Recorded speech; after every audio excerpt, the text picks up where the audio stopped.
Estamos aqui na 7ª edição do Afrofuturismo com as maravilhosas Sinara Santos e Nina Silva. E agora a gente vai bater um papo aqui sobre o painel que rolou mais cedo. E eu quero contar com a ajuda, das minhas maravilhosas convidadas. Qual foi o nome do painel? Futuro Negro, investimento, tecnologia e novas narrativas. Maravilhosas! A gente está se divertindo aqui, porque já chegou naquele momento que a gente já está um pouco cansadinha. E, gente, vamos lá, vamos falar o nome do painel. E as meninas decoraram aqui, entregaram pra gente maravilhosamente. Meninas, eu tava lá no painel, fui MC, não fui a mediadora, mas eu tava lá ouvindo vocês falarem sobre algo muito importante, que é esse posicionamento da pessoa negra nos negócios, né? E eu queria que vocês começassem falando um pouquinho dessa trajetória de vocês nesse processo, tá bom?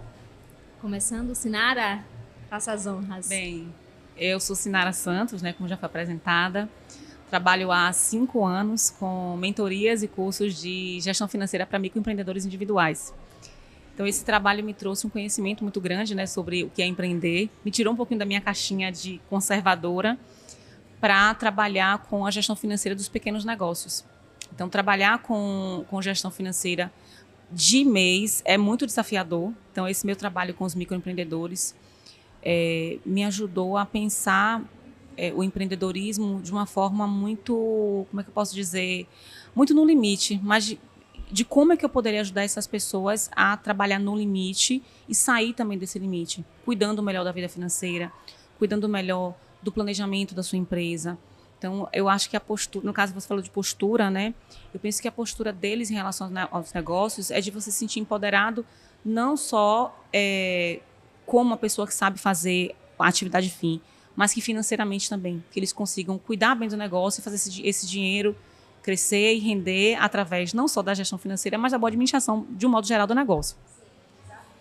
Desafio que você topou e tem alcançado positivamente. Sim. Aí, né? Nina?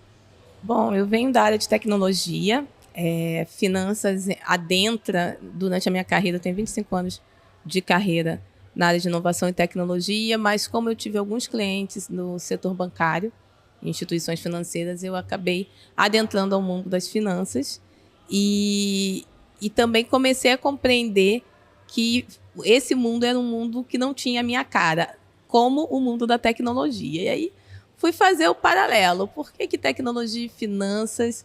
Eu sou ali sempre a exceção à regra, E aí a resposta é bem simples, é onde tem influência, onde tem poder, onde narrativas de liberdade, de empoderamento real são discutidas e são movimentadas. Então, quando a gente fala desse lugar num afrofuturismo, que é colocar pessoas pretas no centro de futuros desejáveis, a gente entende que a gente está bem longe de ter essas ferramentas como um lugar de transformação e um lugar realmente de oportunidade. E há 8 anos atrás, eu fundei o movimento Black Money, trazendo essa centralidade, trazendo pessoas pretas no centro da sua autonomia, a partir de inclusão produtiva e desenvolvimento econômico. Então, o âmbito de utilizar a tecnologia como meio, utilizar o dinheiro, sim, como uma circularidade para trazer a oportunidade de alavancagem, mas essa alavancagem dos nossos negócios e também das nossas vidas, das nossas carreiras. E hoje, atualmente, a gente atende a mais de 5 mil empreendedores e empreendedoras no Brasil. Somos mais de 70% são mulheres negras beneficiárias. Diretamente, quando a gente fala de negócios, temos hoje uma plataforma de educação que atende tanto profissionais negros quanto também pessoas empreendedoras. E nesse contingente, nessa rede de acelerar de educação a capital semente, atualmente a gente impacta mais de 100 mil pessoas em consultorias, em conteúdos, em oportunidade de trazer e dar visibilidade também para esses negócios e esses profissionais. É muita gente. Você imaginou, quando você começou, que ia atender mais de 100 mil pessoas? Eu imaginei que está bem longe até, porque se a gente for falar de 110 milhões de pessoas pretas no Brasil, eu sempre coloquei assim, se eu tiver dentro das nossas atividades 10%, tá bom, né? Então estamos aí na meta dos 11 milhões ainda. Sim, ainda falta um pouquinho. Eu tenho uma pergunta para você, mas eu vou começar logo com Sinara para a gente fazer esse bate-bola assim. Você falou sobre CNPJ, né? Sobre pessoa jurídica e a dificuldade que a gente tem de se entender dentro desse processo e até mesmo as pessoas que você atende que tem o PJ de utilizar isso. Para você que está dentro desse mercado, o que é que faz com que as pessoas não se coloquem, não se entendam dentro dessa possibilidade de negócio? Tem a questão também do desconhecimento, né? Muitos empreendedores eles não sabem quais são os benefícios de você ter uma conta PJ. Parece óbvio para algumas pessoas, mas, por exemplo, tem empreendedor que ele não sabe que se ele comprar com o CNPJ até o insumo que ele vai trabalhar, que isso vai impactar lá no imposto de renda dele. Ele não sabe. Ele não sabe que ele pode comprar um carro utilitário ou um carro mesmo comum com desconto. Então, a falta de conhecimento faz com que eles não utilizem o CNPJ e não sabem que pode vender para o governo ou para grandes empresas, porque você precisa ter o CNPJ. Ou então eles até têm um CNPJ, mas não tem uma conta também bancária PJ. A conta bancária PJ, ela tem o crédito mais barato do que a conta de CPF. Então, eles acabam não se colocando. Qual é a conta que eu tenho aberta? Mais fácil. É a conta pessoa física? Ele vai usar aquela conta ali porque é mais fácil. Ou porque ele acha que é muito mais difícil abrir uma conta PJ. Sendo que, eu não tenho como ir ao banco, mas eu posso abrir uma conta PJ digital, de um banco digital. Então, eu acho que a falta de conhecimento faz com que eles utilizem poucos benefícios de ter um CNPJ. E, às vezes, também a falta de autoestima. Eu ia falar isso. A gente está falando sobre população negra, sobre uma população que, por muito tempo, e ainda é assim, a ideia de que dinheiro e a gente não andam juntos, né? A gente está falando agora sobre estética, né? A gente começa a falar sobre estética, a gente começa a criar essa ideia da autoestima nesse lugar. Mas quando ainda falamos sobre poder aquisitivo, ainda falta para a gente entender que podemos ocupar espaços e lidar com dinheiro e dinheiro grande, né? Então, quando você fala de autoestima, pega justamente nesse ponto. E impacta, inclusive, na precificação. Então, por exemplo, tem empreendedores que têm um produto que eu vou falar premium aqui, mas um produto que pode ser considerado premium, ele está vendendo como se fosse um produto mediano, porque ele acha, eu já ouvi isso de vários alunos e alunas, ele acha que a pessoa não vai pagar. E às vezes eu estou disposta, eu quero comprar, porque esse produto é diferenciado.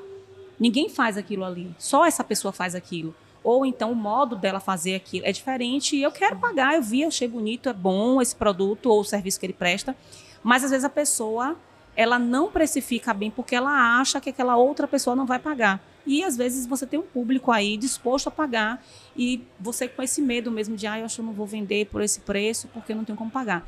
Então, tem essa questão da autoestima, ela impacta na precificação, ela impacta, inclusive, na captação mesmo, não só de captação de crédito, mas até captação de clientes. Eles acham que não podem buscar um cliente maior, um cliente CNPJ grande para vender, sabendo que aquele produto ou serviço que ele oferece vai encaixar diretamente naquela empresa, porque eles têm esse receio de que eu vou chegar lá e não vou conseguir vender. Você não acredita também que tem um lugar de não entender de outras áreas também para desenvolvimento do negócio? Vou dar um exemplo, né? Se a gente, hoje, no Africatech, que é o nosso braço de educação, nós temos uma trilha de conhecimento só de marketing digital com inteligência artificial e uma outra de vendas B2B. E aí, na de vendas B2B, a gente traz muito a questão do ICP. Então, se eu acho que o meu público não vai pagar o valor que deveria ser o valor de oferta do meu produto, às vezes é porque eu não sei nem mapear qual é o ICP do meu produto. Eu acredito que eu tenho que continuar vendendo para as pessoas naquela determinada feira, daquele endereço, e não levar para um endereço online para poder chegar com anúncio numa classe social, né, acima do que aquelas pessoas que estavam acostumadas. E aí tem o lugar da diversificação de produto e serviço também.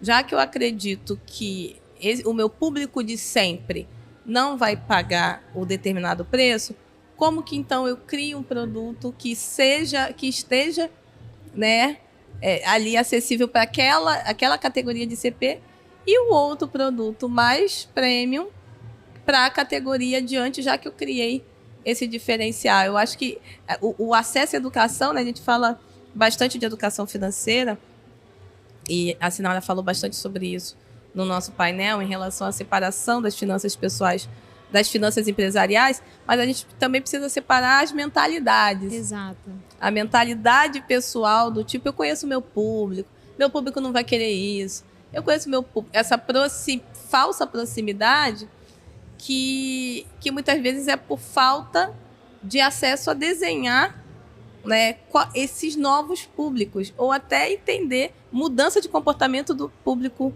que eu já atendo. Sim. Então, existe aí um âmbito de educação, também de mentalidade de educação empreendedora, que precisa ser transformada para esse lugar do dinheiro. Sim, sim. Porque quem já está fazendo isso há mais tempo e detém o poder do dinheiro no nosso país, por exemplo, não tem esse medo.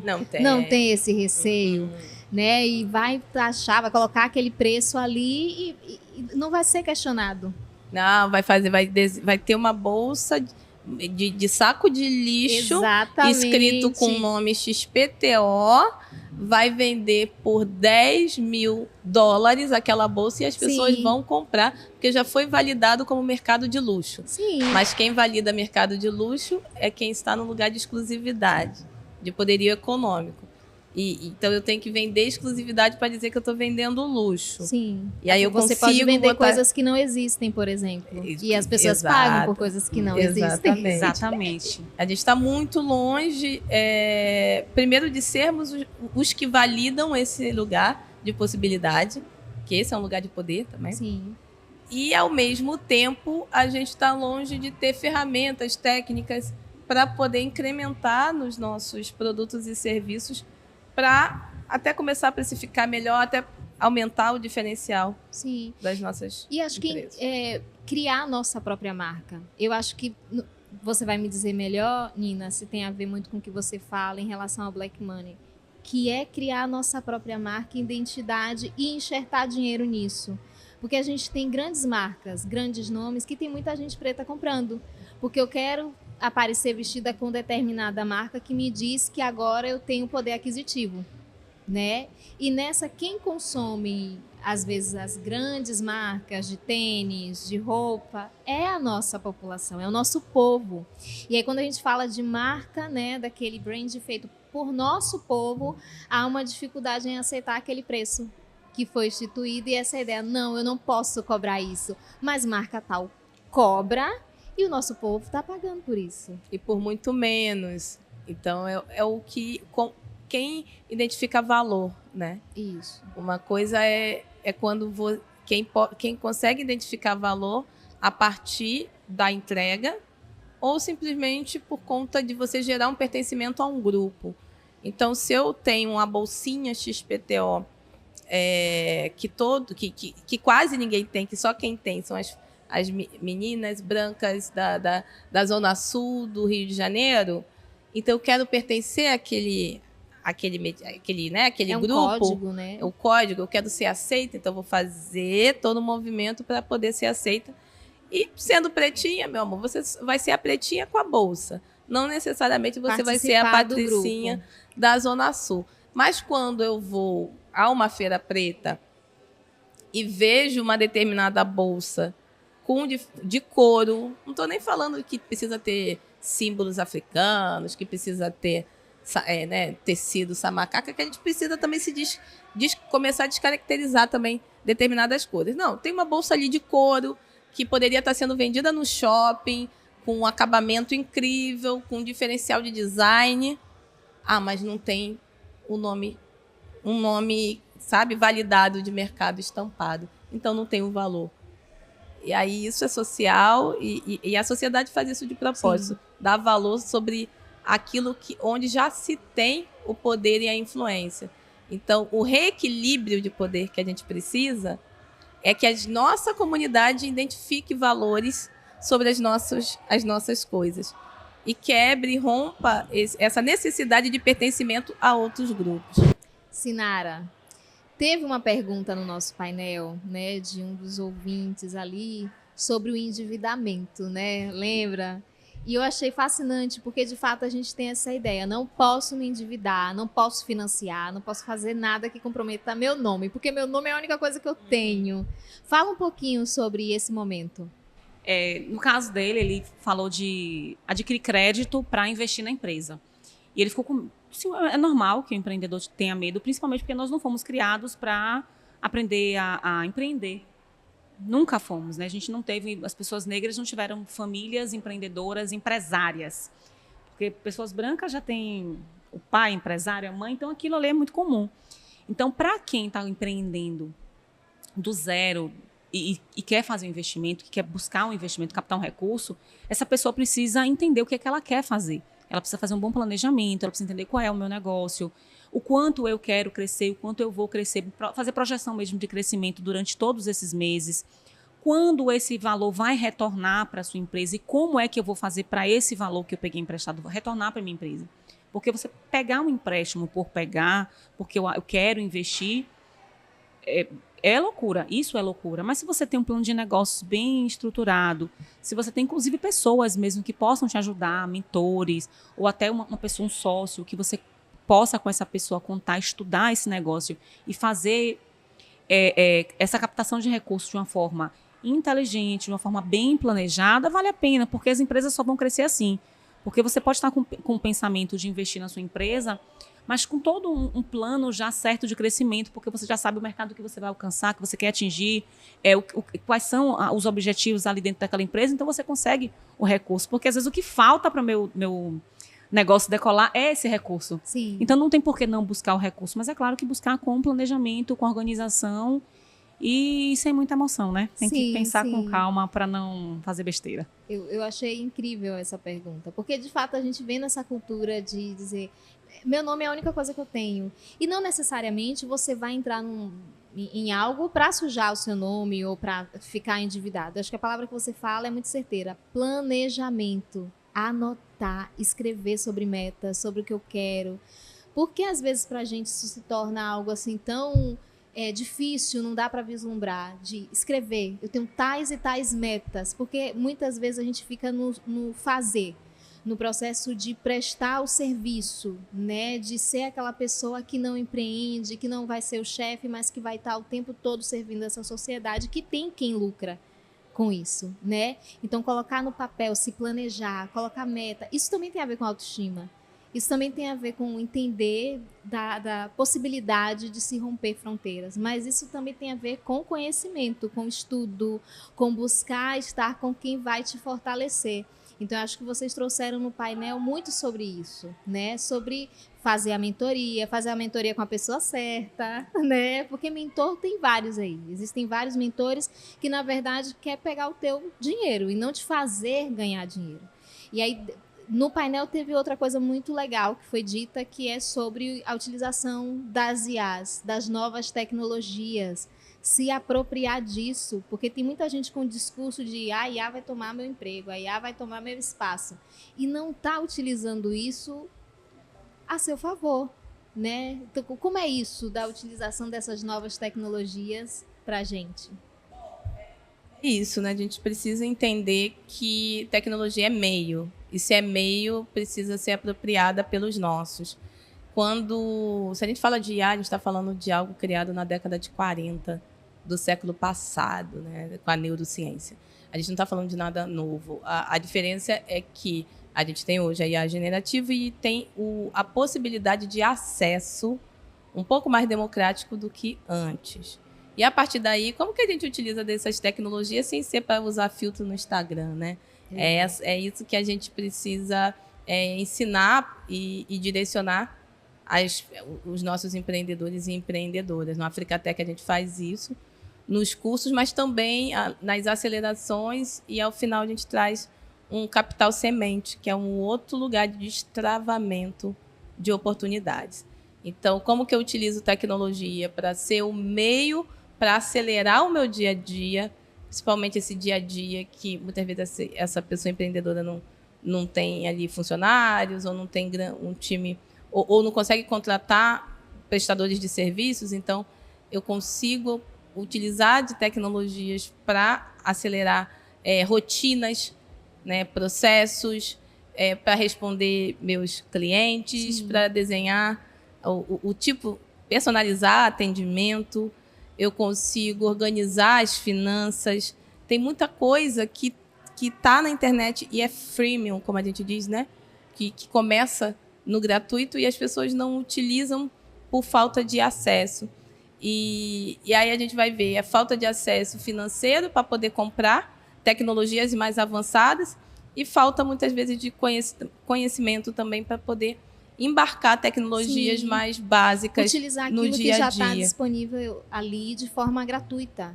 Exato. Eu uso alguns aplicativos, assim, às vezes não dá para pagar e também você me virar muito bem no gratuito. Então, isso acaba facilitando o meu trabalho. Então, eu acho que é nesse caminho que você fala. Sim. Dessas pessoas entenderem que o que está disponível, está às nossas mãos, a gente tem que usar, né?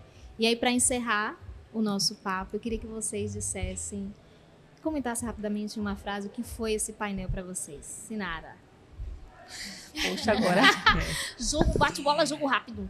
Eu vou falar de conexão ancestral, porque são 2 temas que se abraçaram, que é a educação financeira e a educação tecnológica.